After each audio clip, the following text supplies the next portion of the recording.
What it do? What's up, everybody? What's happening, everybody? We grilling, baby. We grilling, baby. We grilling, baby.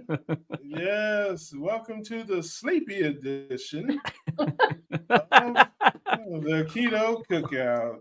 Oh, yeah. Yes. Like, all right, let's. I wonder if they will mind if I fall asleep because my kids wanted me to watch a movie and I was almost falling asleep. I was like, maybe I can sleep on the stream. There you go. Yeah. Nope. Carnivores don't sleep on streams. That's what it says right here. Carnivores don't sleep. Exactly. There you go. Carney. There you go. Well, yeah. Let's do what we do here. Russ, do you have scurvy? Did you get scurvy this week? You scurvy dog. No. Okay. And what about you, Adam? Did you get scurvy in the 24-hour live stream? I think I briefly had it when my eyes were closed, and then I opened them, and it's gone now. Thank God someone was there to save you guys when you were falling asleep. Yeah, no doubt, for sure. What about you, Alia? You have scurvy this week? No, not that I know of. I don't think so. Rock and roll. How about you in the comments? Anybody who have has scurvy? Who has scurvy? Let's see. I'm asking in the comments. Uh-oh. Now what's the next question? Your high carb meal? I'll go first. I had some guacamole. Yeah. That was my high carb meal. That's all. I had some guacamole. Holy guacamole. Well, all right. I don't know how many carbohydrates is a couple. It was like this little thing of guacamole. How many carbohydrates is that? 2? Very little. This is very little. I gotta pop this comment up before Adam tells us what he did this week. Not scurvy, but magnesium citrate revenge. Oh, geez. Magnesium. I've had that before. Me too. Adam, did you have a high carb meal this week, especially after the 24-hour live stream? I didn't have a high carb meal, but I did have 2 biscuits at Texas Roadhouse. So that was in honor of Russ. In honor of Russ. My man, you're trying to win. Finally, some competition here. That's what I'm talking about, man. That's what I'm talking about. I don't know if they're biscuits or rolls or whatever they're called. I've been out of the game so long, I don't know what they're called. Yeah, that's all right. Hey, I appreciate. Listen, you guys at least stepped your game up from last week, okay? So, but I did have the big 30 ounce whatever ribeye from there. So, oof, a 30 ounce ribeye. How did your stomach feel after eating those rolls? My osteoarthritis pain came back actually the next day. It sucked. Yeah, I'm sure it did. I don't know how that works. I guess I'm not far enough along to have those problems. I don't know, man. Maybe as time goes on, I'll sense that it's like automatically the next day. Oh, I feel like but I never felt bad in the first place. So I guess if you had some problems and you don't, then you get them back. I never had any to start with, so maybe that's part of the problem. But yeah, you guys stepped up your game there. I love that. But I still got you beat. What about you? Still got us beat. Oh, I mean, stevia snuck back into my life a little bit. Some stevia, and I'm really trying to get it back out again. That's the point. Like, I can't have this stuff in the house. If it's in the house, it's a problem. I violate my own rules. I hear you. There's no carbohydrates in that. Dr. Bickman says there's 2 carbohydrates, 2 in every spoon, apparently, in stevia erythritol blend. Interesting. There you go. Yeah. Oh, it's a blend and erythritol blend. Maybe I know about that, but I know Dr. Bickman. I read in his book, both stevia and erythritol have no insulin effect. That's what he wrote in his book. So I don't know, but I don't know. I use both pretty frequently. I use pretty much every day in my coffee, but 2 carbs, yeah. So we'll round you up to 5 with the guacamole. Okay. So yeah. What's your damage, Russ? Well, since our last show, it really doesn't get bad, or it doesn't really get bad at all. Well, yeah, it did. But Friday, I left on vacation, and I was good Friday. Clean Friday, and then Saturday we did the live stream, and I was good until the live stream was over, and I just had some potato chips and some potato chips. But then the next day was Sunday, and I had some White Castles. Oh, jeez. Yeah. I had rockets. I had double White Castles there, and then I had a little bit of candy and more potato chips.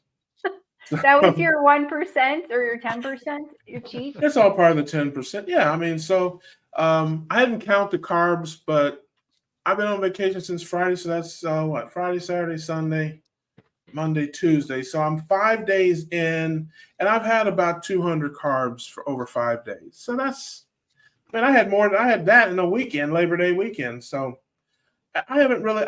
I made a video before I left, and I said I was the only thing I was going to try to do on this vacation was not have any sugary drinks. That was like my, I don't know, call it a challenge or something.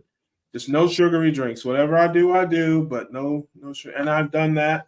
Haven't had a drop of anything sugary, just water, some club soda I brought with me and stuff like that. And I think I'll do that.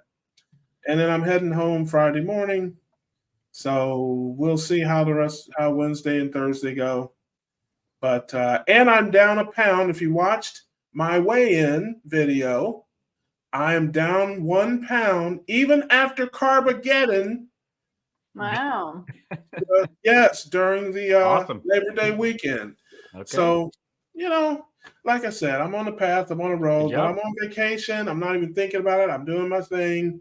I've had an opportunity to do a lot more, but I've been picking my spots. And so far, my worst offense is a little bit of candy and some potatoes. All right. So we'll see what kind of trouble I can get into on the way back home. So what'd you do this weekend, Alia? Well, as far as I know, I was on a computer, and I swear to God, by 5 o'clock that evening, I was like, "Oh man, I'm so done with this live stream." Only, just to be honest, even though whose idea was that again, Adam? The 24-hour live stream? Yeah. That would be you. Yes. So let's talk about that a little bit. Listen, I thought the live stream was great. What was the final total for those who may not know? How much was raised for our? Just over $40,000. But I need to talk to you about something, Russ. It's very important. I need you to do the last 10. What do I? Okay, do the last 10,000. Okay, I guess you're confused because this says homesick Buckeye, not homesick Bank Eye. Okay. Tell you what, Russ, if you do 10K, I'll do $10. Okay, man, you people are still if you do drunk. 10,000, I'll do 100 right now. Yeah. You people are still sleep deprived, obviously. Listen, the only thing that can fix you guys is a couple of double White Castles. That's what I bring it to. Yeah. What did you do this weekend, Adam? Apparently I slept on the live stream. So in my defense, my laptop is down here. So everybody watch. I'm going to look down at the laptop. Okay. Does it look like I'm asleep right now? Yeah, it does.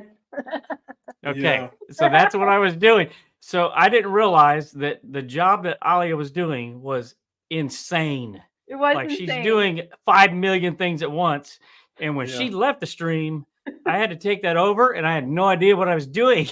So I had to essentially stare at the screen for like 20 minutes straight to try to figure out what was going on. And it definitely looked like I was asleep. But there was one time when I actually did close my eyes because my eyes were burning. Oh, no. But I did stay awake. Oh, no. And I want to thank you for letting me go to sleep. For sure. I want to say, let me just say what happened. Guys, I was like this the whole time because I had my laptop. It was like right next to me over here. And I had a couple things open over here, chatting in Carrie's chat. And I had to keep track of every single super chat. And there was 4 other things I had to keep track of. And I had to keep it all on a grid. So I looked like I just didn't care that I was on a live stream with my head going back and forth. But really, I did. I really did care. Yeah, there you it's go. tricky. It's tricky. It was crazy. Well, even when Adam is wide awake, he looks like he's sleepy. So, so when people look down as if he just looks tired anyway. So I get that. It's like, so people like, he finally went to bed. He finally just went to sleep. He looks so tired. Right. Exactly. Oh man. But like I said, I thought the guests were great. I listened to a lot of it. I watched and listened to most of it. And it was just a great event, man. Shout out to everybody that was part of it. And, definitely go and watch it. If you haven't seen it, if, you weren't able to go through, you can go to Kips' channel. You can go to Carrie's channel, Alia or Adams. And I have on my channel the portion when I was on during the time there. So nobody would want to see very funny, that. and everybody needs to go see it. Yeah, I'm sure it gets funnier between the hours of 1 a.m. and 5 a.m. Right? Yeah, that wasn't funny. But it was more like a homesick Buckeye concert than a comedy show. I think I sang 7 songs. Yeah, thank you. Right. It helped the fundraising. Yes. Hey man, okay. I want to know what the chat thinks of the 24-hour live stream. What did you guys think of it? Did you? Okay, here's what I want to know. Someone commented to me. All right, let's back up. I have in my life fundraised a lot of money before. So $50,000 wasn't unreal to me. It was very real. But I had someone comment that they didn't think it was real and that they were surprised that we made that much money. So in the chat, I want your feedback. Did you think we can make that much money? Let me know in the chat. All right. But I hear the doorbell. Oh, here we go. There you go with that. Uh-oh. Who is it? You go with that. Oh, Super Todd. Todd. Dun, The Carnivore Cure. What's going on, brother? How you doing, man? What's going on, guys? Atlas Todd. Man, How are you guys? it's good. It is good to see you. Yeah, good. It is good to see you, man. He was on in the wee hours of the stream, weren't you there? Were you on in the wee hours of the morning on the 24-hour live stream? He was a closer. I was. Yeah, that's right. No Man, you came and brought him in to close the show. And he did amazing. Todd, I was really Yeah. surprised and genuinely thank you from the bottom of my heart. Yes. You helped fundraise so much money at the end there. So shoot, you it was woke my everybody pleasure. up. Yeah. Yeah, Yeah, I thought people needed a shot in the arm. Everybody's looking a little punchy. Okay, We all got it. Thank you. See, now that's what you call a backhanded compliment. See how she really dissed you in a nice way. She's like, we didn't expect anything of you, Todd. We just thought you were a bum, and we thought you were a scrub, and we just thought you were going to be the terrible. We thought you were going to be the worst, but you weren't. You were great. Yeah, you see how that works? See how she does that? She's tricky. Right. Only for us. Only for us. She's tricky. You got to watch her, man. She's Todd. Yeah, I was flattered. Now I don't know. Yeah, exactly. That's exactly right. Be careful, man. She's a tricky one. Well, listen, man. We know you. I've been on streams with you and different things, brother. And I certainly appreciate you and your story. But tell the folks, man, where are you from, and tell them about yourself. Yes, sir. I'm from Bozeman, Montana. And I started a channel, I don't know, 5 weeks ago or something because, carnivore's amazing. As we all know. And it got me out of heck of a pickle. And man, it's just worth spreading the news, because I'm totally surprised how nobody seems to know about it. I say carnivore where I'm from, and I'm from a state where we have 1 million people and 3 million beef cows, and they still haven't heard of it. Yeah. Oh, I totally understand. I know exactly what you mean. Yeah, and so you tell them you're on an all meat diet, and they go cross-eyed and think you're crazy, and tell you about how heart's gonna explode and fall out on the desk, and it's gonna be terrible. Yeah. Meanwhile, I was stuck in a chair for 2.5 years because I was over 700 pounds, got COVID, had congestive heart failure. I had lymphedema. I gained 84 pounds of fluid in 3 weeks after COVID because the fluid built up. My calves were both 35 inches in diameter. Just miserable. Wow. Yeah. And 11 months later, I'm down 240 pounds, completely mobile. Lymphedema's gone. Love it, man. That's I mean, awesome. everything's gone. I was on oxygen 24/7. Oxygen's completely gone. My lungs are better than they were when I was 18. I'm 40 now. Yeah. Yeah, had reactive airway disease, that's gone. Had gout, that's gone. Had gum disease, that's gone. Had high blood pressure, that's gone. My oxygen was 88% saturation when I was 18. Now it's 96% saturation with no oxygen. No off the asthma medicine, Advair, off the fluid pills, heart's working. I always had like a resting pulse rate of like between 95 and like 100. Now it's down to like 68 to 72. Yeah. Man, I love that. I love that. Now tell us, when did your weight problems begin? Were you a little kid, or were you a healthy kid? And as an adult, right? Tell a little bit about where they began. I think at birth. Yeah. I understand. Yeah, I was 150 pounds when I was born. I understand, brother. I hear you. I hear you. Yeah. They did actually have to. My mom had to have a cesarean 3 weeks early because I was growing so much. They had to get me out of there, and then by the time I was like 5, I was probably close to 200 pounds. By the time I was 14, I was 600 pounds. Just my whole life, I was huge. At 14. Mm-hmm. Yeah, and I wasn't. People hear that and they think, well, you must have been, stuck in a bed or a couch. I was working construction when I was 12 years old. We dropped out of school and I worked 50 plus hours a week in the field because we were super poor when I was a kid.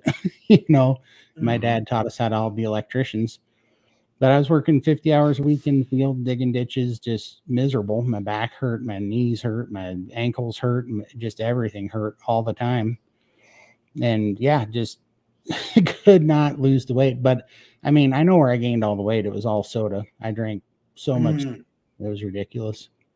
And we ate crap, cheap food because we're broke, So macaroni and cheese out of a box and ramen noodles and spaghetti with ketchup because that was the sauce. All that crap. But no, that's amazing. So at what age did you initially start trying to lose weight? Was there a certain point where it became like a focus in your mind, and where like, hey, I gotta fix this some kind of way? Yeah, at about 11. At 11, I really started going after. 11 is when I realized there was a real serious problem because I'd go to sleep and I'd stop breathing every night because I was so heavy, and would wake up and had acid reflux, and I started getting depression when I was a kid and anxiety, and just so started seeing doctors, and I had this one thing that always seemed to be plaguing me. And so just pretty much started at 11 or 12 trying to do things a little bit better, but it wasn't great. But it wasn't really till I got probably when I was 14, I finally started going to the gym, and I was really strong for carrying all that weight around for so long. But so I do have a frame kind of from carrying it. But, it just, by the time I hit my, mid to late 20s, it had all caught up with me, and I'd been on, a million yo-yo diets, and they put me on all the standard American diets, and we did the, slim fast stuff and the Jenny Craig stuff and the bull crap, and it never worked. The only thing that ever worked for me is I'd just starve, I'd just stop eating. And I did that 4 other times in my life. I'd lost 300 pounds twice in my life before, and I'd lost 200 pounds twice in my life before. But man, the last one I lost was like 340 pounds, but I literally almost didn't eat anything. I'd eat 2,000 calories a week, and I did that for 17 months. And I was working full time, playing softball on weeknights and practicing on the weekends and running my tail off. And that's the kind of activity it took just to burn any weight. It was amazing. Wow, that's torture. Man, I mean, that's it. I mean, you're an incredible guy, man. You're not a mere earthling. I was going to say that, man. You gotta. My dad's an awesome, he passed away in 2017, but man, that guy had no quit in him. He was a Marine and he got out of the military, and he had his first heart attack when he was 38 because he got doused by Agent Orange. But my dad just had no quit. He was supposed to have died every year for, I don't know, 30 years. He finally passed away at like 74, and he wasn't supposed to make it a couple of years. And he was just too hungry to go. So too mean to die. I understand. Yeah. All right. So when did you finally have your breakthrough, and what got you there? What led you to that? Basically, the pinnacle is I'd gone on enough. So I'd done that 17-month thing where I wasn't eating, lost a bunch of weight, got married. Thought, all right, this time, I couldn't keep not eating because I was getting tunnel vision. I was passing out. I was getting bloody noses. I blew out my right knee and had to have knee surgery that year because everything was just, my body was eating like all the tissue, and I was just getting weak, like things were deteriorating. It was crazy. And so then I thought, well, I'm married now. My wife's going to cook healthy. So she cooked, the chicken and the rice and all that stuff. And I gained back 350 pounds so fast it'd make your head spin. It was insane. And then I was sicker because of it on top of it. So I was kind of right after that. At that point, I was so beat down and depressed. I just was kind of giving up on everything because it's like, what do you do? Yeah. And then I got stuck in the ICU for 3 days because my oxygen was down in the low 70s. And they had to put me on a bunch of oxygen in the ICU to get my lungs working again. And so when I got out of there, I basically stopped drinking soda, and I stopped drinking calories. I was still drinking diet soda and diet drinks, but I just stopped drinking calories because I knew I had been doing this long enough that I linked drinking a lot of pop to my lungs being inflamed and being congested and having lung problems. So I kept that off for about a year, and then I was ready to do, and I lost a little bit of weight, nothing substantial, but at least I felt a little better. I was ready to try a diet again. My brother was doing a weightlifter diet at the time. He was following his Frank Zane's. He's an old time weightlifter. He was following his kind of protocol, which was a high protein, low fat, moderate carbohydrate diet. I started that. It was the worst I've ever felt in my life. That was a 14-month journey through that, but I kept it up, but I couldn't keep doing it because I wasn't losing much weight, and I was so depressed. It was making me like quite literally suicidal. I could not keep doing it. Yeah. So, and I thought it was because the chicken, I was having egg whites and turkey sausage in the morning for breakfast, and I was having chicken breasts and rice and egg whites at night for dinner. And the chicken was terrible, dry, white meat, just disgusting. No salt, low sodium diet. It was miserable. So I looked up how to make the meat not dry, and I found this sous vide cooking channel on YouTube. I ordered a sous vide machine so that I could sous vide the chicken. When I was watching those guys, it was sous vide everything on YouTube. I started those guys are awesome.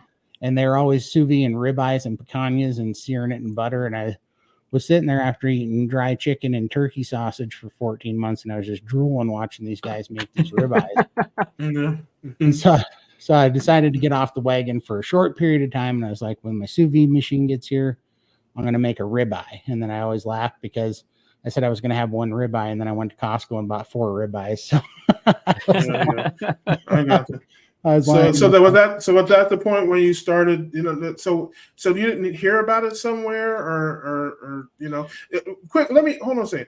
All the times when you were up and down with the weight, all that wasn't ketogenic. That was just different programs that weren't really ketogenic focused, like low carb focused. They were they were Weight Watchers, Jenny Craig kind of stuff. They would start off at that. They wouldn't work. I would feel bad and I would get mad and I would just stop eating. And so they're all every one of them were starvation diets. I would just quit eating. Gotcha. Like either I'd wager. So the first time I lost 200 pounds, I was drinking one big energy drink in the morning, and I was eating a package of honey roasted peanuts in the morning, and that's all I'd eat every day. Gotcha. So when did you first hear about ketogenic type of living? When did you first hear about that? So after I started, I got that sous vide machine. I cooked my first ribeye, that first fatty beef that I'd had in 14 months, and I decided that I could keep the macros close if I just cooked the ribeye and seared it in butter and only ate once a day. That would be about the same calories. So I ate that, and immediately, right after eating that ribeye, within 3 hours, I just felt better. And even doing that, you still hadn't heard anything about Atkins or low carbing or that. That was purely just kind of luck of the draw, was what you're saying. I had heard of Atkins before. I had never heard keto. I'd never heard carnivore, but I'd heard Atkins. But of course, that was a crazy diet, right? Atkins was a crazy diet. You weren't supposed to touch it. You're an idiot if you did Atkins, right? So I never tried that one, and I never gave it any credit. And if I remember right, the Atkins guy or whatever slipped and fell and died on his porch or something because he hit his head on a step. And I remember everybody was even making fun of him for, he died because he was on, whatever, just a bunch of crap. But so, no, it was because I ate those 4 ribeyes 4 consecutive days in a row.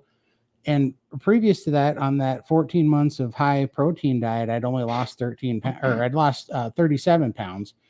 Then in that 14 months, and then this 4 days of ribeyes, I lost like 12 or 13 pounds. Wow. And I'm sure, it was water, but the inflammation was coming out of me. My brain felt better.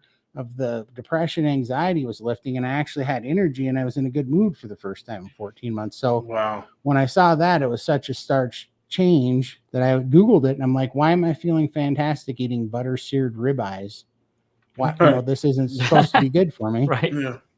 Yeah, and Dr. Darren Schmidt out of Ann Arbor, Michigan, he's got a channel on YouTube. He was the first person that came up and started talking about Candidus and keto, basically saying that. Gotcha. And when was that date wise? How long ago was that?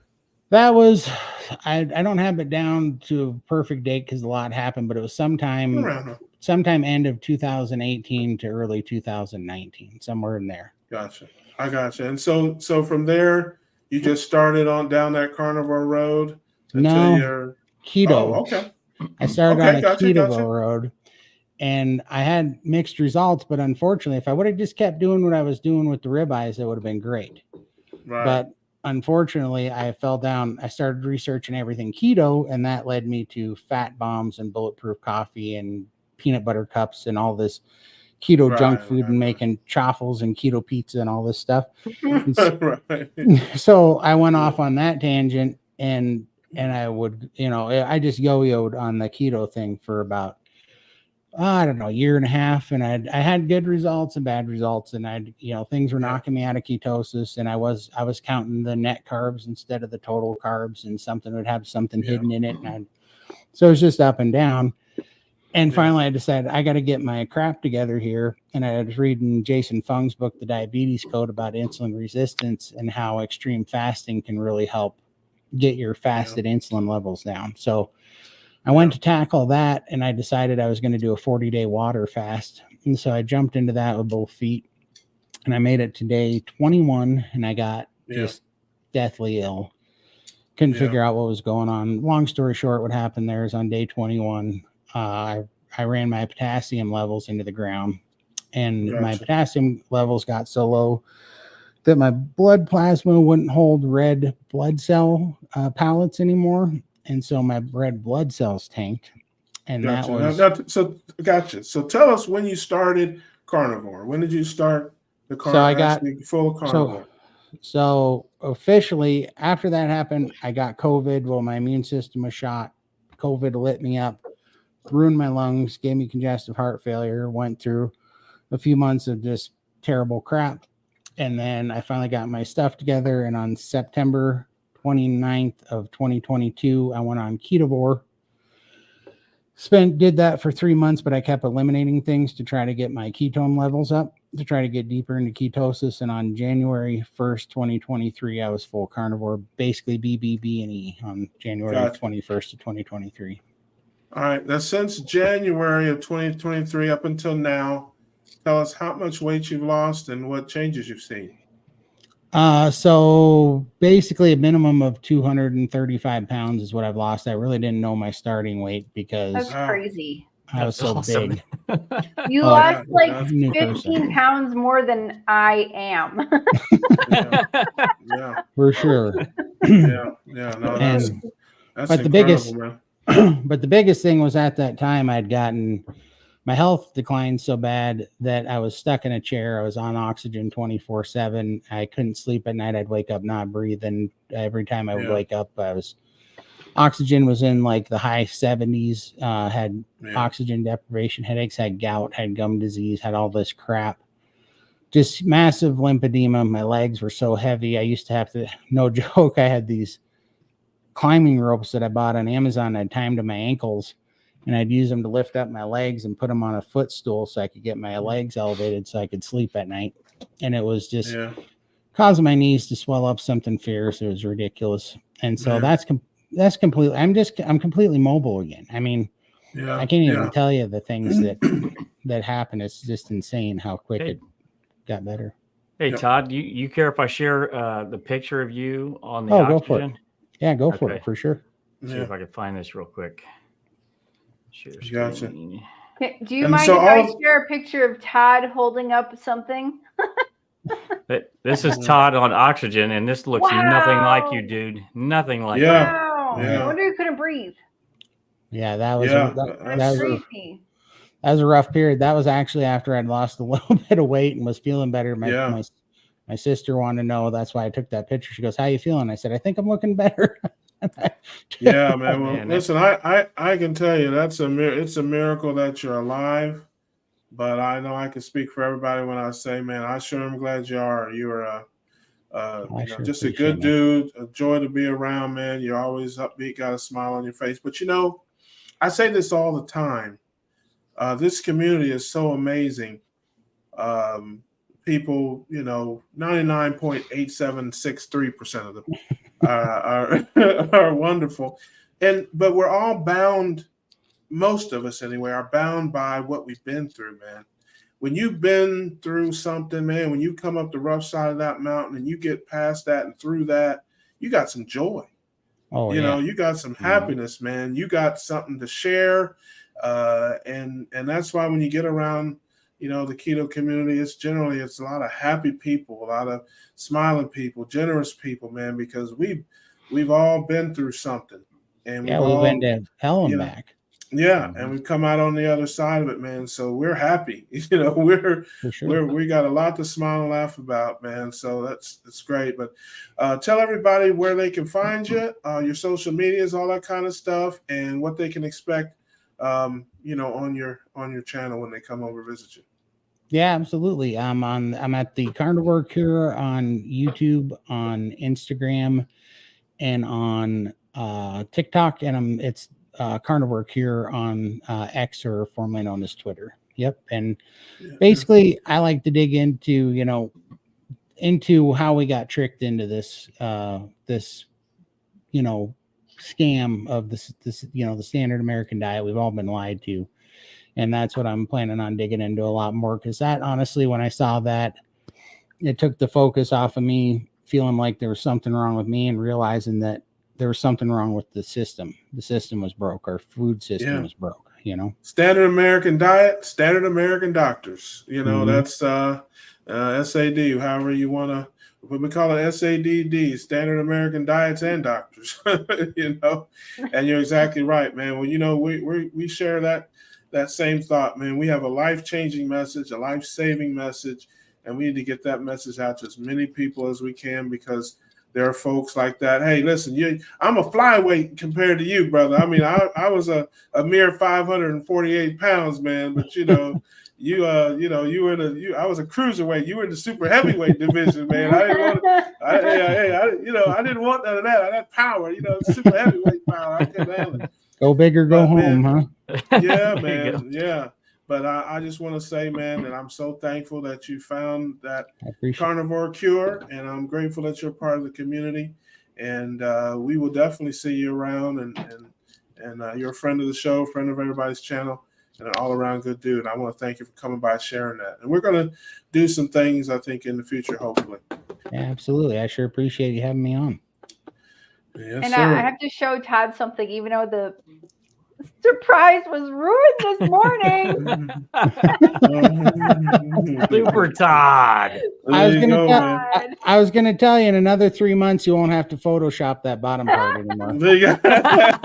Nice. But you know what this is? This is Atlas. He holds up the world, and you held us up at the end of the 24-hour live stream. So it's all you. All for you. Absolutely.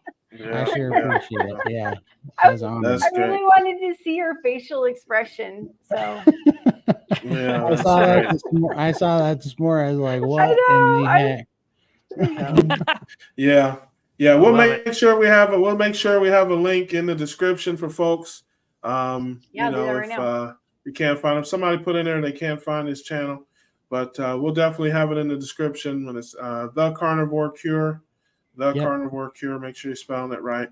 And that, but like I said, man, we appreciate you, brother. Thanks so much for coming by and sharing. Hit us one time with the re-grilling, baby. We grilling, baby. Yes. Thanks for coming by, Todd. I love it, man. We'll see you. See you, brother. Take care.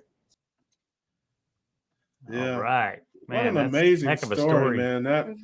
That's yeah, people need to see that. The world needs to know that guy. Absolutely. The world needs to know that guy, man. He is just a walking, talking inspiration. Yep. And just so cool, man, about it. You think a guy like that might have some sadness or some bitterness or some, man, that guy's as cool as the other side of the pillow, man. Yep. And just enjoying his new life. And I love that, man. Never get tired of hearing those kind of stories. Absolutely. Never get tired of it, man. So, we got somebody else at the door, man. The cookout is busy. I was like, whoa! What's up, guys and girl? How you doing, Kip? Hey, listen, I was gonna be good tonight and behave myself, but whenever Todd showed up in his cowboy hat, I said I can't let him one up me like that. That's right. Nice. I love it. He can't be one upping me like that on this show. Come on now. That's right. Hey, that's right. I love it. Listen, hey, this is the wrong show to behave, brother. That's the wrong show for that food, man. We act a fool over here. Uh-oh. Nice. Man, now I gotta go get my Indiana Jones hat. Yeah, my husband's hat. Yeah, that looks like that. What's that? The guy was I can't think of his name. Elmer Fudd or something, man. Wasn't that Elmer Fudd on the cartoon? You know, trying to shoot the duck. The guy was always trying to shoot the duck. Whoever that was. Yeah, it was Elmer Fudd. Yes, there you go. That's what you look like with that hat on. Yeah, nice. Ali a dud. Yeah, man. So what's going on with you, Kip, man? Man, I'm doing great, man. Doing great. How about y'all? Man, we're good, man. Now you had some well, we'll start with the first part, man. Tell us where you're from and a little bit about yourself. I won't fast forward ahead to my questions there. Tell everybody that doesn't know. Of course, you're a keto family legend. Everybody knows you, but there might be one person that's just waking up from has been in a coma for 6 years and may not know. So you tell them who you are, brother. Well, for that one person that don't know who I am, they can probably hear it in my voice. I'm from a small town in South Alabama. It's called Atmore, Alabama. And so I've been, struggling with food addiction and, because I grew up on country food. So I grew up on that and a lot of Cajun dishes and fried food and just the good stuff, but really not the good stuff. And so, I'd made it up to 500 pounds. Well, 2 pounds away from 500 pounds, if you want to call it that. But, decided he was a biscuit away, brother. You was a biscuit away from 500 pounds, man. Absolutely. I was right there. I was one good meal away. And finally I decided I'd had enough, gave carnivore a try, and man, I've never looked back. That's awesome. Yeah, That's awesome. Yep, that looks like a brand new shirt. Not that I know what your wardrobe looks like, but how many sizes down are you? Well, in this material, I'm down to a 4X, but in other materials, I'm down to a 3X. It just depends on what brand it is. But these gym shirts, I'm currently wearing a 4X. But before I started carnivore, I couldn't actually find one that fit me. So I actually would wear like big either 5X or 6X shirts that were like work shirts, like Carhartt shirts, which they fit looser. And so I'm probably down 2 shirt sizes actually, because right now if I try on a 4X Carhartt shirt, it's too big. But I mean, the ones that I got, I haven't thrown them away yet because I mean, I'm too cheap. I'm like, I'll wear them until I absolutely can't have to stop wearing them. Yeah, Nice. That's awesome. No, I love that, man. That is awesome. Now you had a little bit of a rough go, a little bit last week or that, man. What happened to you, brother? What happened? Well, I was telling people on my channel, like, and anybody that's on this journey, you can get to a place where you start to feel cocky, like you've got everything figured out. And you're thinking, oh, I'm so comfortable now, everything's going good. But then what happened was I kind of let my guard down. And whenever I was driving I live in a small town. Like, so if I go to a town that's big enough to have like chain restaurants, then to me that's a big deal because we don't have that stuff here. I mean, we have like McDonald's, but we don't have a lot of restaurants. And so we drove to a big city like 45 minutes away, and I was looking at all these different restaurant signs, and there was a lot of marketing going on. And me looking at the stuff, I was like, man, that looks good. And man, look at that on that sign. That hamburger looks good. This pizza looks good. And so the whole time we were down there in the city, I was being good, but the whole drive home I was thinking about all that food. And so I started having a mental game going on in my head. And before we got home, I looked at my wife and I was like, you know what? Let's get some pizza. And so I got pizza, and it was just that one meal for that one day. And I was like, everything's going to be fine tomorrow. But that one meal opened up a door for the next day. I was like, I'm going to cheat one more meal, And so I did that. And then by the third day, I was completely off the rails. Like when I woke up, I was thinking about what I was going to have for breakfast. And then when I was eating breakfast, I was thinking about where am I going to go out to eat for lunch? And that's the way I used to eat. I used to always think about that next meal. Even when I was eating that first meal, I'd be already thinking about what I was going to have for the second meal. And so I just kind of binged and went off the rails big time. And thankfully I was able to dust myself off and I guess hop back on the horse and get my body moving again and get back grounded this week. Sure. Yeah, that's awesome, man. But it was fun, wasn't it? Tell the truth, man. It was fun, but I'll say this: it was a blast. But I'll tell you this: I'm paying the price this week because for 8 months my shoulder completely stopped hurting, and the inflammation in my shoulder had went away. And then about 3 days into cheating to 4 days into cheating, I looked over at my wife and I said, "Hey, babe, my shoulder hurts again." And it started coming back a little bit more and a little bit more. And even now being back on for a couple of days, there's still that little bit of, sharp pains in my shoulders, and I'll move it a certain way. I know that it'll go away pretty quick because it done it before, but it's because of the food and the inflammation and that I was getting in my body from all the junk that I was eating. It's like that stuff is poison, you know it? Yeah, it was it was messing with my shoulder. My shoulder hurt bad for like 3 years, maybe 4 years. And it ached and ached. And I'd went to orthopedic specialists and all kind of different doctors and tried to figure out what was going on with it. But they never mentioned food. They mentioned, hey, you can take this medication and we'll prescribe you this stuff. You can rub on it. Nobody ever mentioned food. It was later on that I started deciding to try food. And that's when things got better. Ice cream, donuts, pizza, that food is poison. Yes, it is. It's funny, man. I'm gonna tell you, I've never gotten off the rails that many days in a row. And I just listened to you, man. I listen. I tell everybody I'm crazy. I'm certified bonkers. But your mind literally works the opposite of mine.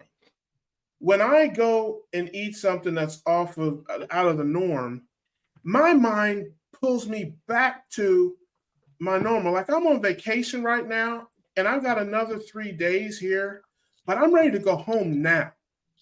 I mean, seriously, I've just got family stuff I got to do. I'm out of sorts. I want to go back to my routine. I don't, I want to go back to my scrambled eggs and coffee. And, even though I'm, when I'm eating stuff that I shouldn't be or whatever, that's off the plan.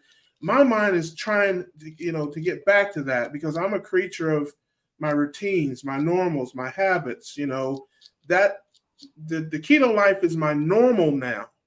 So everything is pulling me back to that. It's like I'm, and I just find it so interesting that yours was the opposite. When you started eating stuff, you were thinking about more stuff that you shouldn't be eating.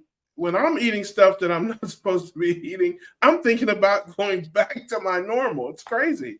Well, you're a weirdo, Russ. That place. You better believe I want to get to that it. place like you're at where I can just turn it off like that. But me, I don't know if it's because of the severe food addiction or sugar carbs addiction or what, but like I'm telling you, by just a couple days in, like I was telling myself I was going to start back Monday, and that's what I had always done. Every time I ever started a diet before, it was always on Monday. And so I would tell myself, if you can just make it through the weekend and start Monday, everything's going to be all right. And that's kind of what I did. But I mean, I'm the type of person I started. I mean, yes, I was looking forward to Monday to get out of the pain, but I was also dreading Monday because like that, my body was craving that sugar. And like, cause I went and had like cookies and cream ice cream at one of the ice cream places and all this stuff. And my body was just thinking about that all the time. So, I mean, even though I had done so well for 8 months, I'm still not to that place where I can just have one cheat meal and then the next day not think about it. Like, I mean, but let me ask you this question though, and I already think I know the answer to it. You're a Band-Aid ripper, aren't you? Yeah. See, I'm telling you, there's something to that. I don't know what it is, but I think there's some type of psychological thing. See, I'm not a Band-Aid ripper. I'm not that guy at all. It took me forever to get myself into this keto life because my normals and my routines were always pulling me back. So it's like I don't do well with big, gigantic changes, but I knew if I just stayed at it, it would work the other way. So when I got to where my keto life was normal, it's like a gravitational pull. It always pulls me back. Like, Sunday, like I said, I ate a bunch of stuff I shouldn't. Today, all I've had a day to eat was an 18-ounce ribeye and a little bit of asparagus. And that's all I wanted because that's my normal, man. That's like getting me back to where I want to be. You know what I'm saying? I am a weirdo, man. I'm an odd bird. But I think it has something to do with the fact that I'm not a Band-Aid ripper. I don't meet a ton of people in this space that aren't Band-Aid rippers, but I'd be curious if I, found some, if they have the same kind of thing. Well, I would say I'm the kind of person that when I showed up at the party and I was drinking. So like big time. So, and I was the same way when I was smoking as much as I could. When I was eating junk food, I was eating as much as I could. Like, so me, I'm an all or nothing person. So I got drunk one time in 1987. Yeah. And so I'm an all or nothing person. So like for me, when I went to like a lot of people say transition into it. And that's great if you want to transition. But for me, I just had to go for it. And I was like, I'm probably going to have diarrhea for a few days. My head might hurt, but I mean, that right there is not nearly as bad as the pain that I'm in right now. So I was willing to give it a try. And after a couple weeks time, I was like, dang, this is working. So I'm going to just keep doing this. I hope I never get to, I don't ever plan on getting to the place where I go 4 bad days in a row, but I guess you never know. But like right now, I'm out, I'm on vacation. I can eat anything I want, anywhere I want. I got no holds barred. And I ended up eating a steak and a little bit of asparagus because that's just, for me, like I said, that's where I'm at. I'm just trapped in my little world. That's funny. But tomorrow could be different. You know, I don't think a lot about it and all that. But I'm glad you're back on track, man. And listen, you know me. If you follow me at all, you know you ain't gonna get no judgment from me. You know, I mean, just get back on the wagon and keep rocking. You can't undo. What have you lost? 110 pounds or something? I can't remember what you said the other day. I was 104 pounds down this year. Yeah, you can't undo 104 pounds in 4 days. I mean, That's there's awesome. just no way. So do your thing, brother. Forget about it. Keep rocking. You lose, listen, you lose 104 more pounds, and then you have another 4-day binge, man. You know, that's how you do it. All right, Kip, we got one. We got one for you, buddy. We got a question out of the hot mitt. What's the question? I hope my wife isn't watching. I hope my wife isn't watching this because I stole these from the kitchen. So Alia, what are you scared of your wife? Tell me when I got a good one, Alia. Okay, you got one now. All right. Which one? I got like 5 of them. The one in the middle. This one? Oh Lord. This one. Yeah, all right, this one. This is live, people. All right, Kip. If you were a character on a reality TV show, what kind of show would it be, and why would your viewers tune in? It would probably be because I like Western type stuff or whatever. And I like comedy movies too. So it'd probably be like some version of Yellowstone or something. But I'd be out there instead of riding a horse. I'm still pretty big, so I'd be riding an elephant. And, Jeez. it'd be me on an elephant, and I'd probably have Todd with me because he's in Montana also, and we'd just be having a good old time. What would my animal be? I don't know what you'd be. You'd probably be one of the chickens that we feed back at the ranch. Yeah, do they have dodo birds in Montana? I'm not Those sure. are extinct. Your wife's here, and she regrets letting you into the kitchen today. Uh-oh. No, she didn't say that. She just said she's here. That is great. Oh, no, listen, I'm in trouble now. Yeah, I was going to say, we learned something Kip got new. a super sticker. I think that's There you Kip. go. Yay! Yeah, Appreciate it. All we right. We learned something new on this week's episode, and Adam is afraid of his wife.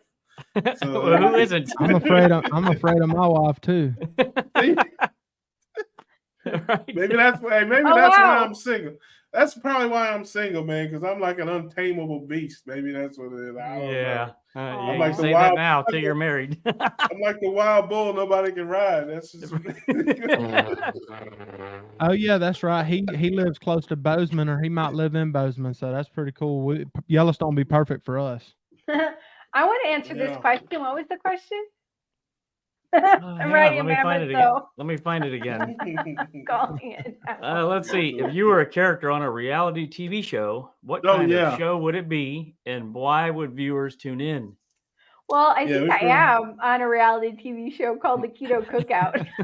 People tune in because we're nuts. Right. And this is my character. Here's my persona.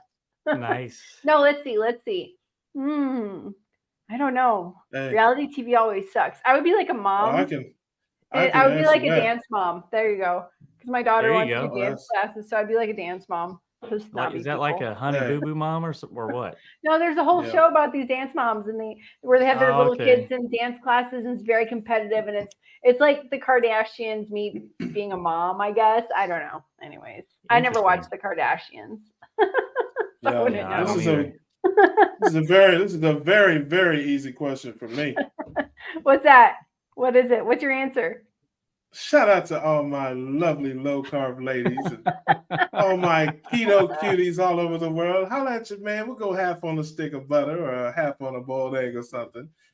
I would be the Bachelor with 20 keto cuties just all over the place, man. I mean, come on. Are you kidding me? Right. Right, man. We'd be in there, with sugar-free whipped cream and all that kind of stuff going on. We'd be getting it in, man. Russ, you've just inspired me to sing. Do you know that John Mayer song from 20 plus years ago? It goes, I'm never speaking up again. No. Well, let's see. I'm never speaking up again. I think of that often when you start singing or talking. It only hurts me. Is there a joke in there somewhere? Is there a joke in there somewhere? Sometimes you say off the rails stuff, and I'm thinking, I always think that John Mayer stuff. Was off the rail? Everything. Okay, is the Bachelor a reality show? Kip, I got a question. Okay. Your latest video, what's it about? Well, I just made a video right before I came on here. I know I haven't had time to watch it. I wanted to though.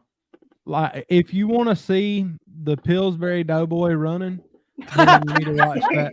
You need to watch that video because I get out there and run, and there's yellow going all over the place or whatever. But I've kind of got to the point now. At first, I was worried about doing it, but now I've got to the point that I'm just like, man, I just got to get this weight off, so I don't care. I might look stupid. Oh well. Yeah, nice. Listen, man, you got to get you one of them wetsuits, man, like the SEAL trainers and run in that, man. It'll just keep all that together, brother. You just, See, the women are lucky because they have all that stuff that they can get, like the little things that pull their tummy in and all that. And they wear all kind of different stuff. And us men folk, we got it rough. Yeah. All that you stuff could wear one of those too if you wanted. Yeah, I could, but my daddy would disown me. You don't wear it, man. You wear it under your clothes, man. You don't roll out a rack with it on, brother. You put something on over it. Yeah, I hear you. That's a good idea. Yeah, you would never see it unless you show it to him. Yeah, and make a video and be like, yeah, I just lost 40 more pounds this week. Hey, look, you may not be able to breathe, but you look real good. Kip, Brian says you're looking good. How much have you lost now? We already answered that, but since he's asking.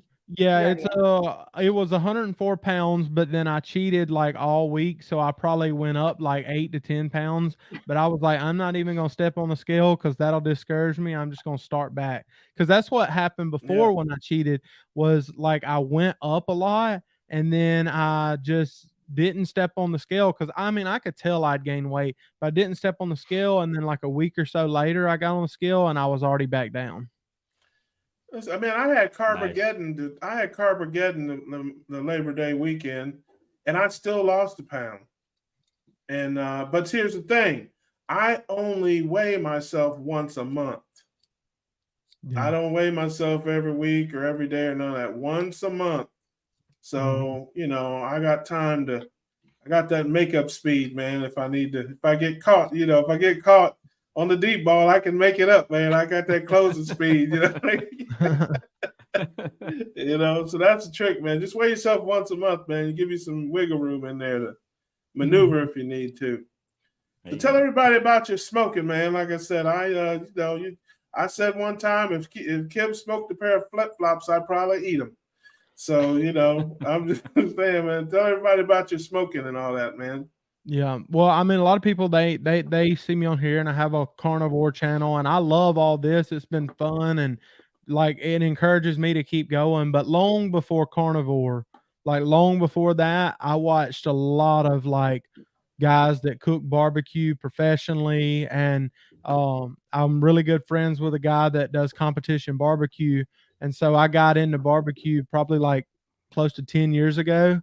And that's just been a passion of mine. And that just made my weight gain even worse because in barbecue, there's so many different sugary rubs and mops and sauces and things like that.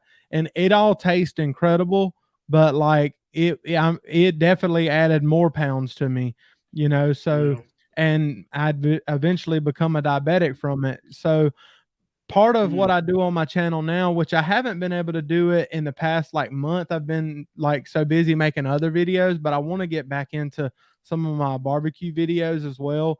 But I've done some barbecue videos on here showing people tips and how to cook with barbecue and also how to cook with cast iron cooking, because that's another thing that I like to do. So the barbecue is just something that I'm passionate about, and I've always been passionate about it.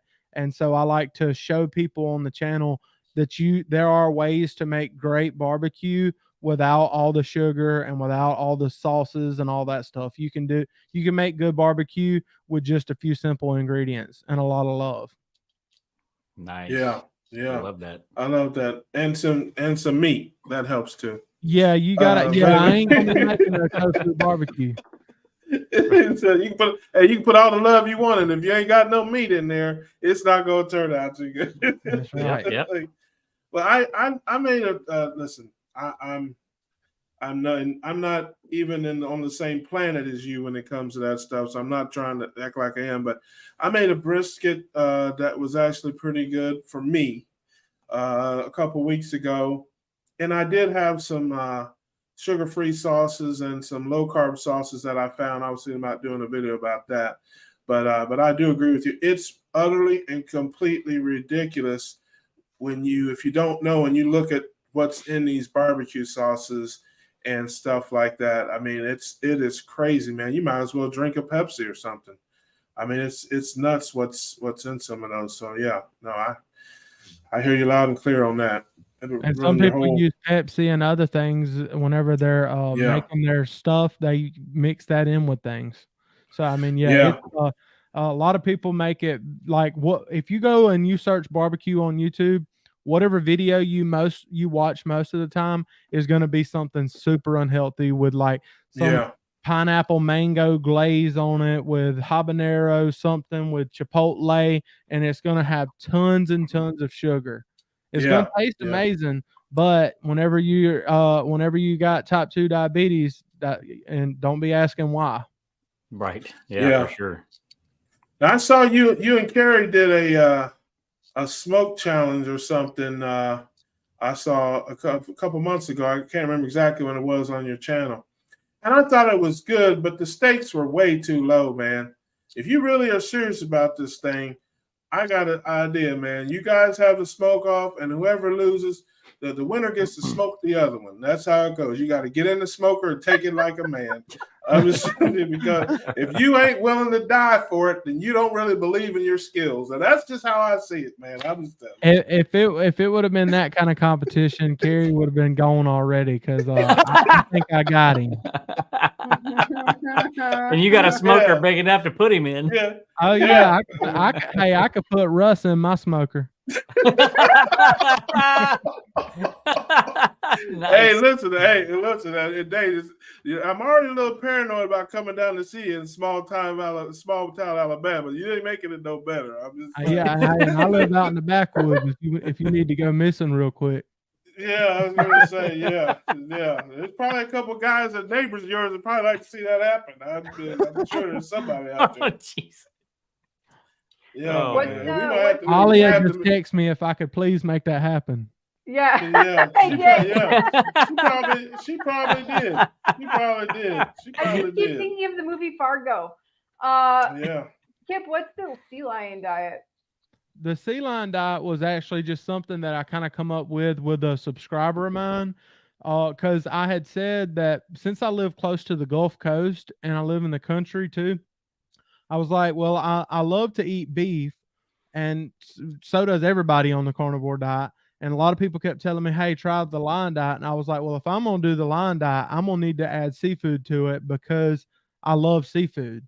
So, and living on the Gulf Coast, that's like a staple food down here. So I was like, well, I'll just do, steak and do shrimp and things like that. And then a lady told me in my comment section, she said, oh, sea lion. So then I was like, well, that's what we'll call it. So I started calling it the sea lion diet, and then it turned into this whole challenge. And now there's a bunch of people on my channel that's doing the challenge, even though I flopped. Like I lost like 10 pounds at the beginning of the month, or 9 pounds. And then whenever I, went off the rails or whatever, I kind of messed up the challenge for myself. There's a bunch of them that are still doing it and getting great results. That's great. That's awesome. Yeah, I love that, man. I love that. I got one more question for you, Kip. Oh, only one? Listen, I told ChatGPT, give me 30 questions, random questions, make them all unique, and make half of them funny. So we'll see. Yeah. We'll see how it works. I didn't even look at them. Chat GPT. That's what everybody's doing with Chat GPT now. It's Which one, ruining the Alia? game. Is this one? Is this a good one, Alia? That's a good one. I got Rush GPT. Oh, it's only 2. You get both of them. All right. I'm gonna have to chat the answer also. Nope, that one's no good. Oh, okay. If your life had a theme song, what would it be? I don't know, but right now I keep hearing the Eye of the Tiger whenever I'm running out there. So that right there is kind of like my little motivational theme song or whatever to get me keep going or whatever. So probably that for right now. Nice. All right. Next question. What's the most unexpected thing on your bucket list that you've already accomplished? On my bucket list that I've already accomplished? Ooh, I don't know. That's kind of a strange question. Yeah, you had your baby. Yes, me and my wife, we struggled to have our child for like 4 years to 5 years, and we've been praying about it or whatever, and she finally had her, and that's kind of what led me to carnivore actually, because after my daughter was born, you know, I was super excited. I was like, man, because when you've tried for so long and you watch all your friends have families and all your family members have kids and they're all growing up and you're still struggling to have one, it messes with you mentally. And so whenever she finally had our daughter, we were just over the moon excited. But then I was still right at 500 pounds. So my daughter, she was growing and I couldn't hardly do anything. Like I didn't even want to have much energy to get on the floor and roll around and play with her, and trying to get up at night with her in her crib and things like that was just hard to do. You know, I'd get out of breath really fast. And so I was like, that's what kind of led me to, I had to do something drastic. And I'd heard Dr. Berry talk about carnivore before, and I knew that he knew what he was talking about because he knew what he was talking about keto before that. So I went ahead and tried it, and here we are, man. And I'm glad I did. But yeah, I mean, my daughter being born, that right there was like the big thing. That's awesome. I love that, man. Absolutely. They didn't ask me, but I can already tell you. They asked me my theme song. There's something funny, Adam. I haven't even said anything yet, man. Already. Well, don't make me sing again. I already told you. The questions are for the guests. But if you want to answer it, go ahead. Oh, sure, man. I'm on here with you, low lifes. That's an easy one. Oh, I got friends in low places where the whiskey drowns and the beer chases my blues away. There you go. I like some Garfield. Chat said don't sing. Look, they told me they're going to pay me not to sing. So listen, I shocked you. I shocked you with that one, didn't I, Kip? I never would have thunk it. Yes, I hit you right in the chest with that one, baby. Hey, listen, look, when I was growing up, I had Garth Brooks on my radio. Hey, listen, I'm gonna hit you with another one. I'm carbless. When it comes to eating food, I'll eat anything you want me to, as long as there's no carbs at all. There you go, man. I got you, baby. We need to call Garth up. I got you. Sing it, Russ. People were trying to super chat me to never sing again. People were trying to super.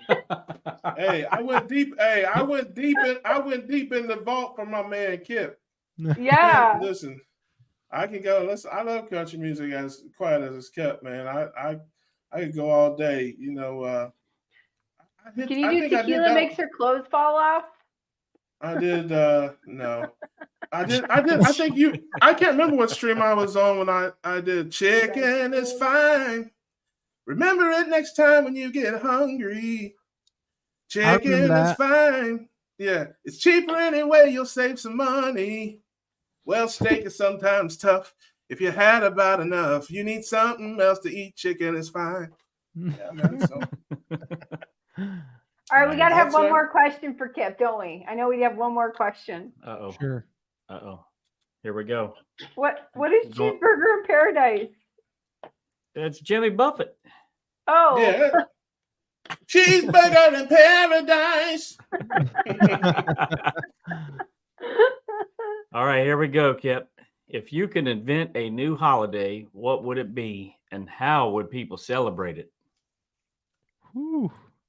Yeah, I can already answer that. I can already answer that for him. Let me hear Russ's first. Yeah, it's called Hickory Smoke Day, and everybody gets the smokers out and put something in there that used to have parents. I mean, for smoking, I do that all the time anyway, so it don't have to be a holiday. I do that on any Tuesday, Monday, Wednesday. It don't matter.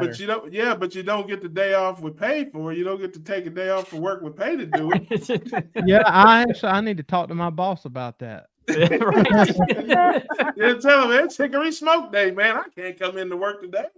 No, we need a whole week for that. I need a whole week off for that. Oh man, smoke week. Oh, that's look, great. someone. Hey, look, hey. Out in Oregon, I think they already have that. I think it's the week of the 20th of April. Uh-oh. That's Coolio. Yeah, I understood that. Okay, gotcha. Everybody's a songwriter now. Isn't that fun? Yep. We're waiting for you to sing it, Russ. See how that works. Everybody's on Chat GPT right now looking for something. Yeah, I got Russ GPT, baby. I don't know. Russ GPT. Yeah, I never had to go to the computer to get an idea. Go ahead. Nice. So what do you got coming up on your channel? Yeah, man. Tell us. Well, I mean, I was working on a video right before we got on here, so that's coming up soon. But I mean, on the channel, I'm thinking I might do a little bit of vlogging while I go to a Carnivore Quest meetup. Because they're having a meetup Thursday or Friday, and so we're traveling 7 hours to South Carolina to meet up with him and Intentional Carnivore, and I think the ground beef guy is going to be there. I don't remember anybody else, any other YouTubers that's going to be there, but I mean, that's coming up for me. But then as far as the channel, I mean, whatever, a lot of my videos is not super like planned out way ahead of time. It's just whatever I'm feeling at the time. If I feel like taking y'all on a run, we go for a run. If I feel like taking y'all to show y'all how to smoke some brisket, we're going to do that. And if I want to cook some eggs in a cast iron skillet, we'll do that. It's just whatever I'm feeling at the time.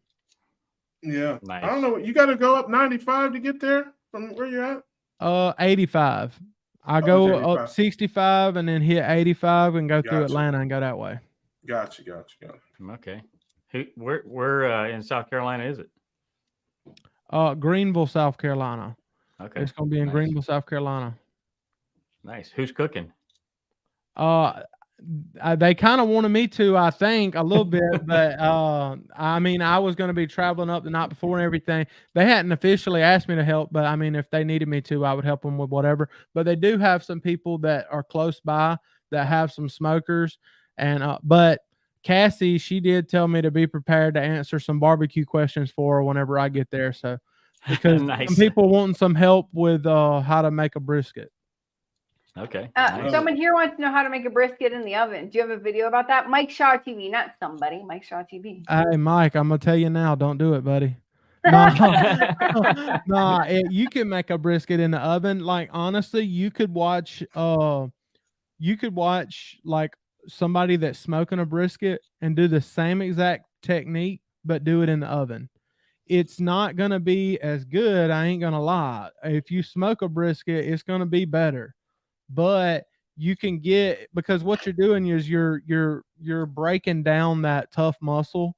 So because a brisket takes like 10 hours, 12 hours to cook. So you're going to let it go slow and let the muscle break down.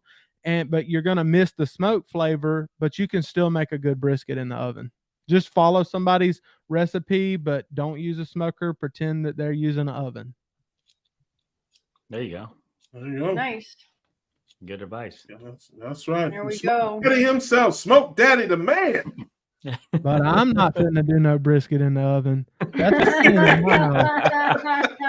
You're propane all the way. No, I don't cook with propane either. Ask Carrie. With wood, right? You have wood? Yeah, I cook with wood or charcoal. I like cooking with stuff that when the power goes out, because if there's hurricane season or anything like that, when the power goes out and everybody don't know what to do, hey, I'm eating good at my house. There you go. Look, hey, Kip had a look on his face like, you can mess up a good piece of meat if you want to, but I will have no part of that. I'm not going to pay $60 or $80 for a brisket and put it in the oven. But if that's what you got, because some people don't have a smoker. So if that's what you got, do it. You have a Costco near you? I have a Costco. I have a Costco near me, but brisket prices are still kind of high.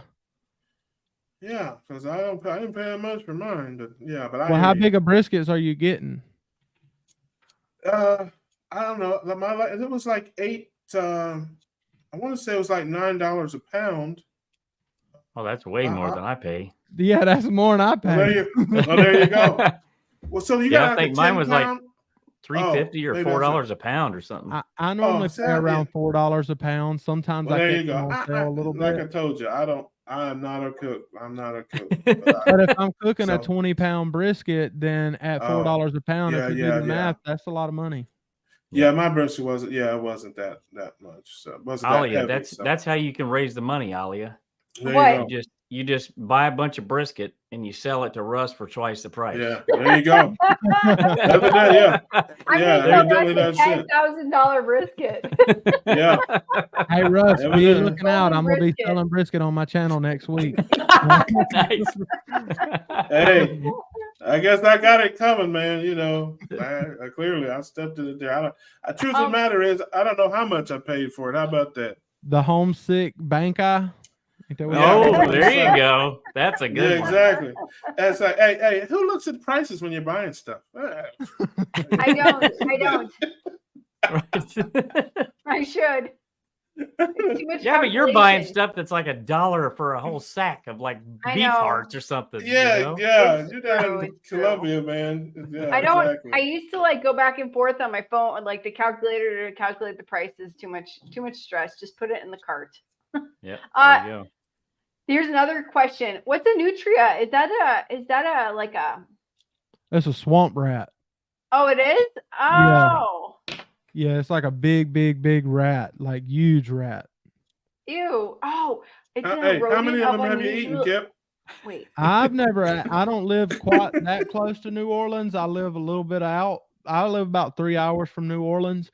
But yeah, they have them down that way, nutria rats and stuff like that. But somebody asked about crazy stuff that I cook.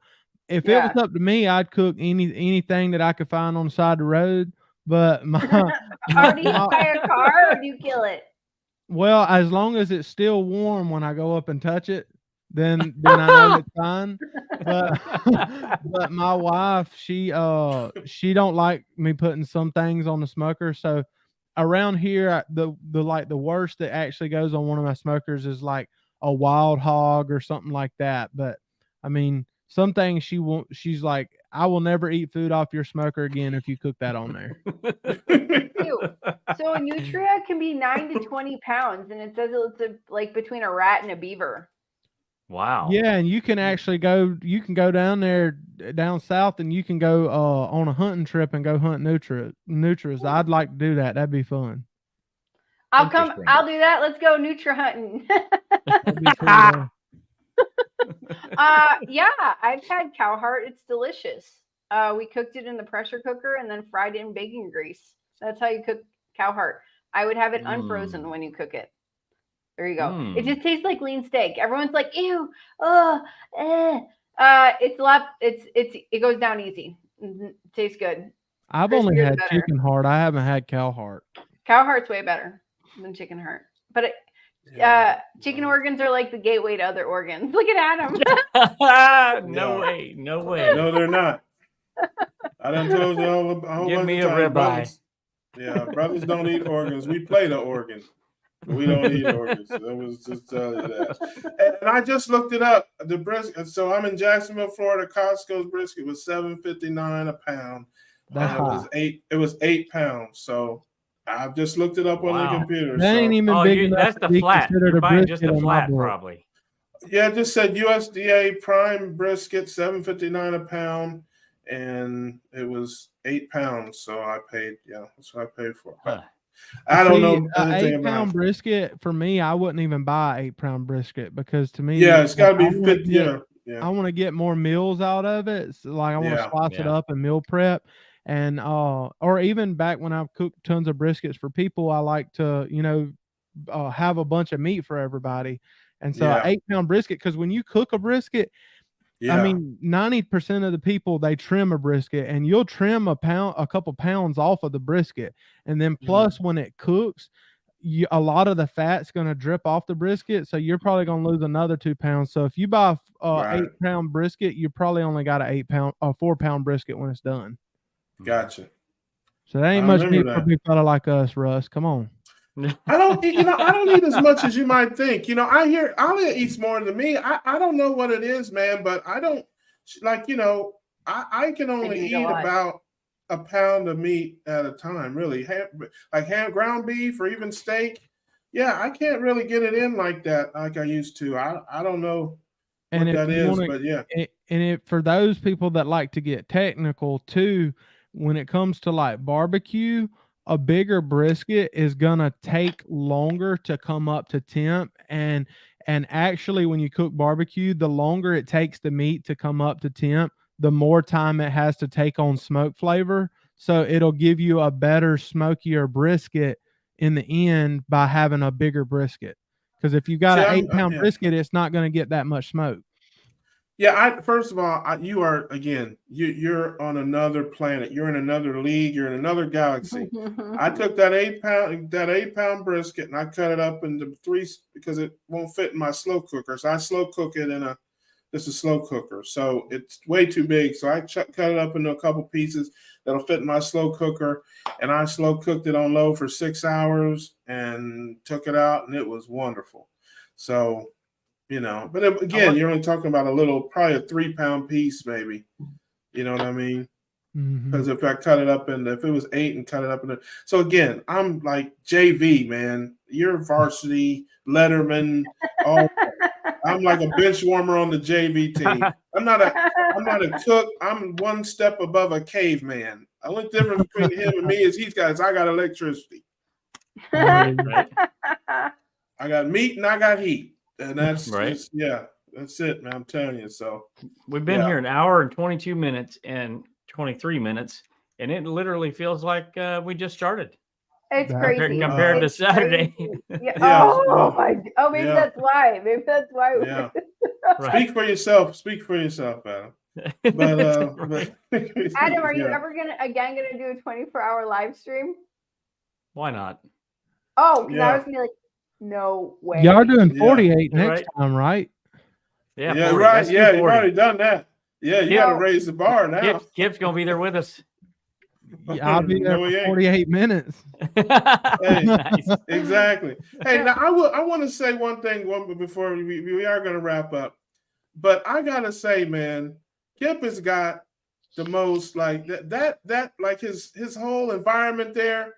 That room right there has got a mood to it, man. Like that's what else happens in that room besides your broadcasting, brother? That's all I want to know, man. Nothing really, because I ain't got no bed in here. Yeah, hey, you got the exercise bike in there. I was gonna say you got a floor in there, don't you? Man, that'll break my back, man. I was just saying, man, you got the perfect, you got it's got a little mood to it, like a little atmosphere, man. Like you're about to be on a quiet storm or something in there. The man knows how to do it. Yeah, playing slow country music jams, man. So that's something, man. I love it. Love it. That's great. All right, folks. Well, listen, brother, tell the folks where they can find you and what they can expect when they come to see you on your social media. You can find me on YouTube at Carnivore Kip, or you can find me on Instagram at Carnivore_Kip. Appreciate you checking me out there. And thank all y'all for having me on. It was fun. I don't get to watch all of y'all's videos, but I try to watch some of all of y'all's videos because, I mean, y'all inspire me too. And I was glad to be on here with y'all. And for everybody else that's on on the fence about keto or carnivore, hey, give it a try. It's been working for us. Give it a try. Absolutely, man. Well, listen, I'm a big fan, man. I'm a subscriber, brother. And just keep doing what you do, man. And you're a hell of a good guy. I appreciate you. You're a great part of the community. And hit us one time with the We Grilling, baby. We grilling, baby. Yeah. Love it. I love it, man. I love it. All right, brother. Hey, we're gonna smoking, baby, because I'm there you go. Meat. Well, that's a different. Yeah. Hey, that's a different show on a different channel, if you know what I mean. You know, there's some folks. Yeah. You know, that's a whole different show. So, man, we love you, brother. And we're gonna do some things in the future, man. We're gonna see more Kip. He's a big part of the family. We're going to do some things, man. As always, brother, thank you for coming by, sharing your life and your story with us, and we'll see you. All right, absolutely. Thank you. I enjoyed it. Y'all are family. Mm-hmm. All right. Absolutely, Kip. Thanks, brother. You too, brother. Bye. All right. That's my man, Smoke Daddy, Kip. Yeah. I love that dude, man. I love that dude. Kip He's funny, man, and got a great channel, man. If you want to learn how to smoke something, that's the dude. Yep. That is the dude. So one of these days, everybody knows I didn't have these out. So you see, one of these days, your wife saw. Hey, listen. One of these days, I'm gonna go down there in backwoods Alabama and hang out with him. I'm gonna get my pistol, my shotgun, and a hand grenade. And I'm gonna go on down there, and I'm gonna go on down there and mess with me if you want to. Yeah. Yeah, we know why you're bringing that for get some of them nutria. The 20-pound nutria. No, yeah. Going hunting with a grenade. No, it ain't the nutria. Yeah, it ain't the nutria. I just got an idea of like an entire swamp like exploding with a grenade. Yeah. Right. Alia has an announcement to make, doesn't she? Do I? For all the folks that have been desperately trying to give her money and haven't had a way to do it. I just found out on my email that I'm monetized. So maybe the next live stream, if you want to do super chats, we're ready for them. There you go. Awesome. Thank you so much. And Adam, you have an announcement also, don't you? We acquired the same status and on the same day, which is very, very cool. Very cool. And Russ is right around the corner. He's got like 900 subscribers. So let's show him some love and subscribe to his channel. Yes. I don't know how my fingers this guy. I think it's great. I'm very happy for you. You guys have put a lot of work into your channels, and I think that's fantastic. We're on the road to making it's a little bit more. The pain is alleviated a little bit with YouTubing because it's very hard work, but it's worth it because of the message that we're getting out there. So if whatever little bit helps in order to keep us going to do this, that's definitely a blessing and a plus for sure. I agree with that. You can Alia can get somebody. She can pay somebody to get rid of that goofy light behind her. And I like the light. Yeah. He's gonna hit you with the light. Yeah, then we can get, and Adam can get somebody to help him, give him some taste in decorating. Right. So I think it's fantastic. I think it's wonderful. Now, congratulations. Listen, if people don't know, it takes a lot of time, a lot of effort to get to monetization, which is exactly why I don't have any. So, hats off to you guys. I love it. And I like having rich friends too. So I know you got it. If I need to borrow $5, I know I can get it off of one of you two because you're monetized. Send me your PayPal. Send me your Zelle. I'll send it over tonight. Yeah, hey, listen, loan me $5 so I can super chat you. Right. So I do have a plug before we go. So if anybody wants to be on the show, go to ketocookoutlive.com and you can apply to be on the show there. We'd love to have you. We have a couple people lined up to come on the show, but we will get you in as soon as we possibly can. We'd love to have you. You don't have to have a YouTube channel. We can send you the link as long as you've got a cell phone. You should be able to get in on the stream, no problems. We'd love to talk to you and chat and get your we love to hear the hang out. stories. We never get tired of hearing the great stories, and it inspires people, and that's what we're all about here. We want to make you laugh, make you smile, but also inspire and uplift people and show the world what we found in this wonderful life, our keto, carnivore, whatever, ketogenic life. That's what we're all about here. So, you plugging anything else, Alio? Go subscribe to Russ's channel. There you go. Stop it. And watch the interview he did with me. There you go. Yes, if you can bear to get through that. Yeah, that's It made me fall asleep. Right? Yeah, it was bad. It was bad. It's bad YouTube, folks. It's a bad YouTube. Nah, Ollie's the best. Listen, if I'm not picking on you or making fun of you, you can pretty much rest assured I don't like you. So okay, good. I'll keep that in mind. That's pretty much how it goes. Come on, you know how the schoolyard. Everybody pull your hair in kindergarten or anything, you know? So yes. I had in first grade. I had a boy stab me. Oh, geez. That's love. That is love. That's love. That was your soulmate. That was he was. His name was Yeah, Edgar. And in 8th grade, we terrorized other kids together. Yeah. So it was like a match made in heaven. Like a weird, like a goofy Bonnie and Clyde. Yes, I understand. Nice. I understand. I love it. All right, folks. I think we've everybody's plugging everything. Oh, Carnivore Soldiers just showing up, and we're just ending off. Oh. Hey, it'll be a heck of a replay. It'll be a heck of a replay, brother. You will enjoy it. You will love it. You will love it. Can we put the link in the description? Sorry, the link for where people can sign up for the cookout. Can you put that in the description? Yes, in the chat? That's a good idea. I'd never thought of that. Actually, I never thought of that. Putting it in the chat. But you know what I did put in there? What? I put the link to the travel size Redmond salt in the description below. So if anybody wants to support the Carnivore Diet Documentary, go to my description, click on the link, get your travel salt.